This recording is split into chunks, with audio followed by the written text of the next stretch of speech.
টাকা আলা তারা কিনে যাচ্ছে দেখলেছি খুব আনচানকে ওঠে। আর টাকা থাকলে আমরা না কিনা খানো নেওয়া। গরুর গোস্তের যা দাম বাবা, এই করতে কি গরিবগুলো মানে খাওয়া রে। কতদিন থেকে গরুর গোস্ত খাননি? ও না হলো তো 1 বছর হয়ে গেল। 1 বছর হয়ে গেল গরুর গোস্ত মুখে ধরেনি। মুখে ধরেনি? না বাবা, ইচ্ছা হয় না মাঝে মধ্যে? খাবার খুব ইচ্ছা হয় কিন্তু টাকা নেই। কেমন খাবি, কি দিয়ে খাবি? দিয়ে খুব খাবার চাই খরচা হয় বাবা, কিন্তু টাকা নেই, খাওয়া যায় না। টাকা নেই কি দিয়ে খাবি?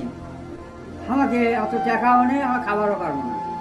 এখন এই পোলট্রি মুগরি আছে 150, তাই দিয়ে ফেল খাওয়া যায়। তাছাড়া গোস্ত মুখে ধরবে না। যার যে প্রেশার নেয় ওই গরুর গোস্ত খাইলে প্রেশার বলে হয়। গোস্ত কিনবেন না, বাজার সাজার করে খাবেন। কিভাবে দুনিয়া চলবি, চলা কঠিন। গরুর গোস্ত যদি রান্না করা হয় তাহলে খুব স্বাদ সুদে খাবেন নাকি? হ্যাঁ, যে বিয়াক ফেল খাওয়া হয় শাকসবজি খাওয়া হবে, কিন্তু পাচ্ছেন কোনটি? আপনার তো এই দাঁত নাই তো? দাঁত সাগর গোস্ত সেটা ওই মাসা দিয়া চাটা চুটা খাওয়া যাবে। যে গরুর গোস্ত একটু গন্ধ পাওয়া যাবে আর কি, গন্ধ পাওয়া যাবে। তাই না? হ্যাঁ, আমার তো এখন নো প্রেশার। প্রেশার বলে কোনো জিনিস আমার নাই। যাকে টাকা পয়সা আছে সে দুনিয়ায় টাকা সহজ, আর যার টাকা পয়সা নাই তারা দুনিয়া বাঁচাই কঠিন।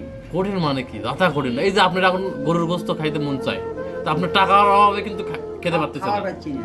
কথা ঠিক তো? হ্যাঁ, এরকম বহুত মানুষ আছে। আল্লাহ তাআলা গরিব মানুষের মনের আশা পূরণ করবে, সুবহানাল্লাহ, একদিন না আলহামদুলিল্লাহ। একদিন পূরণ করবে ইনশাআল্লাহ। হ্যাঁ, এবং একজন গরিব নেককার মানুষকে আল্লাহ তাআলা জান্নাত দান করবেন, এবং সেই জান্নাতে ঢোকার পরে আপনি কি খাবেন, আপনার আপনার যেটা খাবার মন চাবে হ্যাঁ, ওইটা আপনার মুখের সামনে চলে আসবে। সুবহানাল্লাহ। আপনি যদি মনে করেন ওই যে আকাশে উঠতেছে পাখির গোস্ত খেলে খুব ভালো লাগতো, হ্যাঁ, সঙ্গে সঙ্গে সেই পাখিটা আপনার সামনে রান্না হয়ে চলে আসবে। আপনি খাবেন, খাওয়ার পরে সেই হাড্ডি ফালাই দিবেন, এই হাড্ডি আবার পাখি হয়ে উড়ে চলে যাবে।